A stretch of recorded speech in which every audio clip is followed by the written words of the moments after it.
A low tonight of 60 degrees. We are going to see some rain showers, but tomorrow will be mostly sunny. I'll have those full weather updates for you later on in the 6 o'clock report. WBTT's World News Roundup.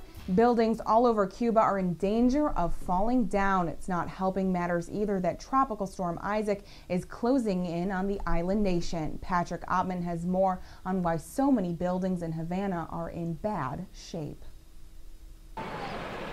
This is where 63-year-old Maria Elena Hernandez lives, with her daughter and two granddaughters.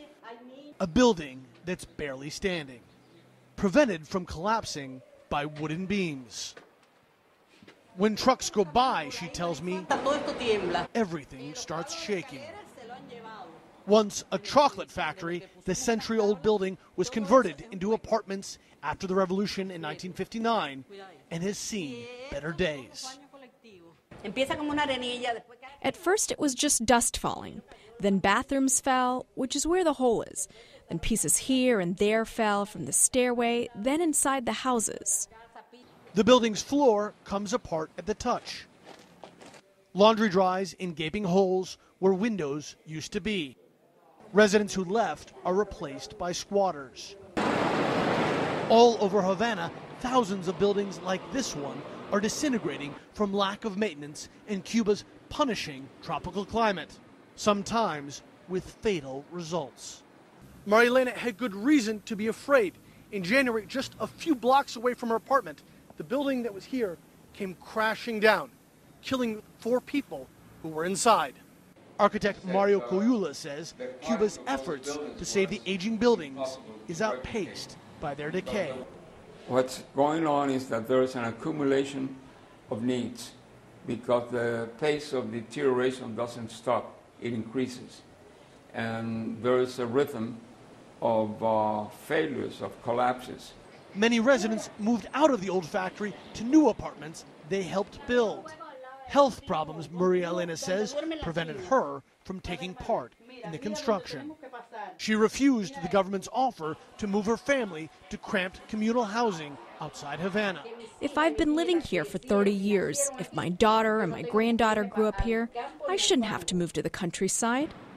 But not long after speaking with us, Maria Elena and the other inhabitants of the building were evicted by the government. Now cinder blocks bar the entrance. So at least if this building comes crashing down, no one will go with it. Patrick Ottman, CNN Havana. Well, the Republican National Convention has been put on hold for one day as Tropical Storm Isaac threatens Florida. Renee Marsh has the latest from Tampa. Tampa appears to have dodged a bullet. The city hosting the Republican National Convention is expecting strong wind and a few inches of rain today. After battering the southern tip of Florida Sunday, Isaac has set its sights further west. It's expected to make landfall as a hurricane somewhere between the Florida Panhandle and Louisiana. All of us have to have the coast in our prayers, and wherever it goes, we can't just sit here and say, well, at least it didn't hit Tampa. Republicans decided to delay the convention to officially nominate Mitt Romney by one day because of the threat from Isaac.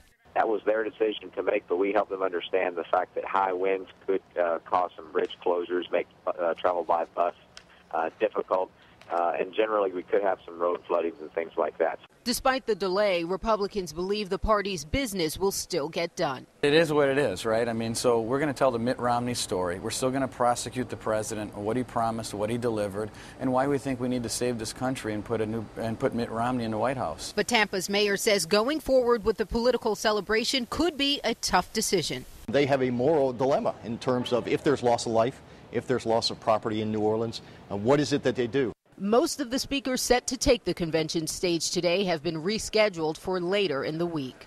Outside the convention center, tents were taken down in anticipation of Tropical Storm Isaac. But this morning, we see that Isaac wasn't that bad here in Tampa. We can tell you that the RNC will convene later on today, and then they will quickly recess until Tuesday. Reporting in Tampa, I'm Renee Marsh. Late on Friday, a California court recommended that the South Korean company Samsung pay Apple more than $1 billion in damages over what is called willful violations of Apple's patents by making lookalike products with comparable features. Apple welcomed the jury's decision, but Samsung said the verdict could lead to less innovation and higher prices. CNN's Paula Hancock has more. Experts seem split as to exactly what Friday's ruling means for the technology industry as a whole. Samsung being ordered to pay $1 billion to Apple for patent violations is clearly a big blow to Samsung. The share price lost 7.5% this Monday, effectively wiping around $12 billion off its market value. Now, Samsung has called this ruling, saying it will lead to fewer choices and less innovation. Some analysts actually agree with that assessment, saying that designers may be too scared about stepping on patents in the future and could be more concerned with legal issues rather than being creative, meaning they're not free to innovate. But other experts are more convinced this could actually be good news for the customer. For a long time now, and ever since 2007 when Apple launched the iPhone, the companies have been huddling around this particular style of design, a minimalist design, a Bauhaus design, and effectively an Apple-esque type of design. And this particular judgment by the jury here, I think what this is going to do is going to force companies like Samsung and competitors, they're going to have to come up with creative, new, different-looking designs. There is a lot that's still not yet known. We have to wait for next month when the court reconvenes to decide whether or not there will be injunctions against those Samsung products that do actually violate these design patents. Now, certainly Apple would want most of the products to be included in this, and Samsung will be trying to make sure that many of its products will not be taken off the shelves in the United States. It doesn't include all the products, though, and it is worth noting that the flagship phone, the Samsung Galaxy S3, is not involved in this case. Paula Hancock, CNN Seoul.